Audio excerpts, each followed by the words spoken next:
Thank you, Mr. Speaker. Let's have a candid conversation, if we could, sir, my colleagues across the aisle, about what's happening here.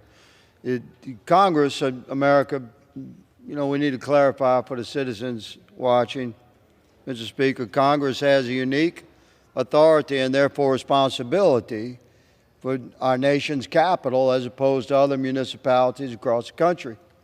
Why not Phoenix, New Orleans, Atlanta, etc.? Because it's not the nation's capital, that's why. Because it's not reflected in the responsibilities that are enumerated for Congress for the District of Columbia, for our nation's capital.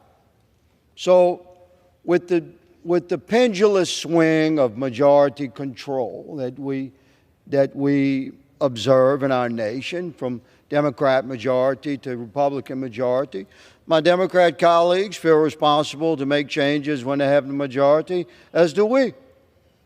And when we were under Democrat majority control in recent years, since I've been in Congress, the Democrats supported and did not oppose some policy and legislative decisions at the municipal level in our nation's capital that we knew would injure our nation's capital in the realm of law enforcement.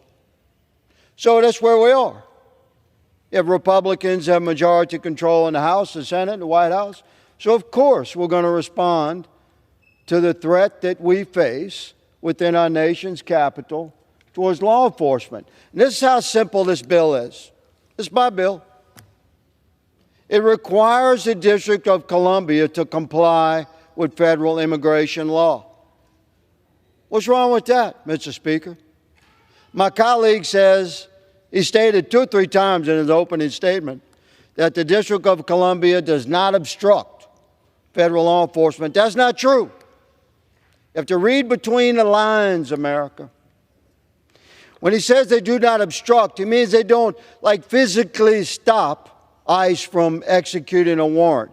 But what he's not saying, Mr. Speaker, is that the District of Columbia does not comply with federal immigration law enforcement warrant detainers, which is the safest, most widely accepted means by which a human being that's in the custody of one jurisdictional authority is transferred to another jurisdictional authority safely and within the parameters of the law for the benefit of the individual and the community.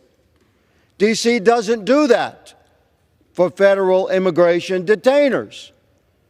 If they have somebody in custody, Mr. Speaker, for whatever purposes, and that guy has a warrant for ICE, they know that there's a warrant for that man. And under normal circumstances, the custody of that individual will be transferred safely once the District of Columbia was finished with that individual. They don't do that with ICE.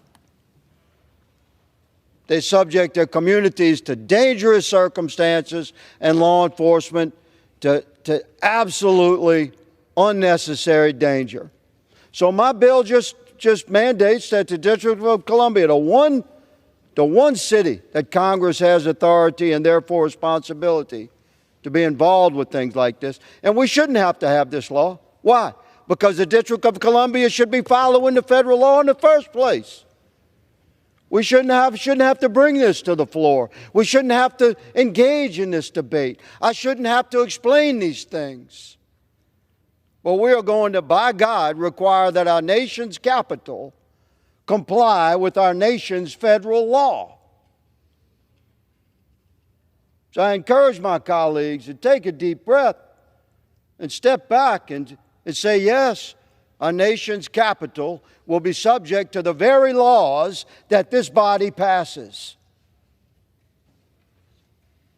I appreciate the chairman's advocacy for my bill.